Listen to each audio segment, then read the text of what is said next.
Supreme court पहुंचा air India विमान दुर्घटना का मामला। हाल ही में अहमदाबाद में एयर इंडिया की फ्लाइट AI 171 दुर्घटनाग्रस्त हो गई, जिससे पूरे देश में शोक की लहर दौड़ गई। अब यह मामला सुप्रीम कोर्ट तक पहुंच गया है। बीजे मेडिकल कॉलेज से जुड़े दो डॉक्टरों डॉक्टर सौरभ कुमार और डॉक्टर ध्रुव चौहान ने देश के मुख्य न्यायाधीश यानी CJI को पत्र लिखकर इस हादसे पर सुप्रीम कोर्ट से स्वतः संज्ञान लेने की अपील की है। डॉक्टरों ने मांग की है कि सुप्रीम कोर्ट केंद्र सरकार को निर्देश दे कि पीड़ितों और उनके परिवारों को तुरंत मुआवजा दिया जाए और हादसे की गंभीरता को देखते हुए इसकी गहन जांच करवाई जाए। उन्होंने कहा कि इस तरह की त्रासदियों में लापरवाही की कोई गुंजाइश नहीं होनी चाहिए। अपने पत्र में दोनों डॉक्टरों ने सुप्रीम कोर्ट के 2020 के एक महत्वपूर्ण फैसले का जिक्र किया है, जो 2010 की मैंगलोर विमान दुर्घटना से जुड़ा था। त्रिवेणी कोटकनी बनाम एयर इंडिया लिमिटेड, इस फैसले में मुआवजा तय करने के कुछ अहम सिद्धांत दिए गए थे। पहला सिद्धांत, आय की गणना। पीड़ित की कुल सैलरी को आधार मानकर मुआवजा तय किया जाए, न कि केवल टेक होम सैलरी से। दूसरा सिद्धांत, भविष्य की संभावनाएं।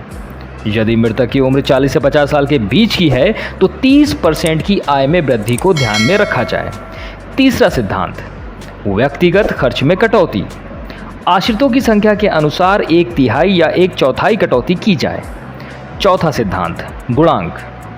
बीमांकित तालिकाओं के अनुसार मृतक की उम्र के आधार पर मुआवजे में गुणांक लगाया जाए। पांचवा सिद्धांत, ब्याज दर।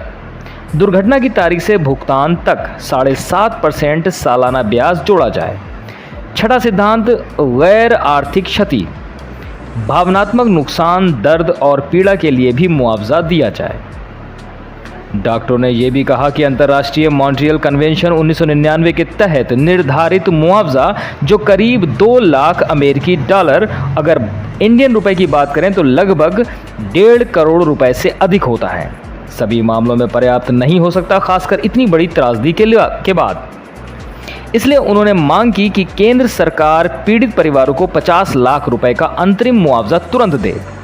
एक उच्च स्तरीय विशेषज्ञ समिति बनाई जाए, जिसमें रिटायर्ड जज, विमानन विशेषज्ञ और अर्थशास्त्री शामिल हों, जो अंतिम मुआवजा तय करें।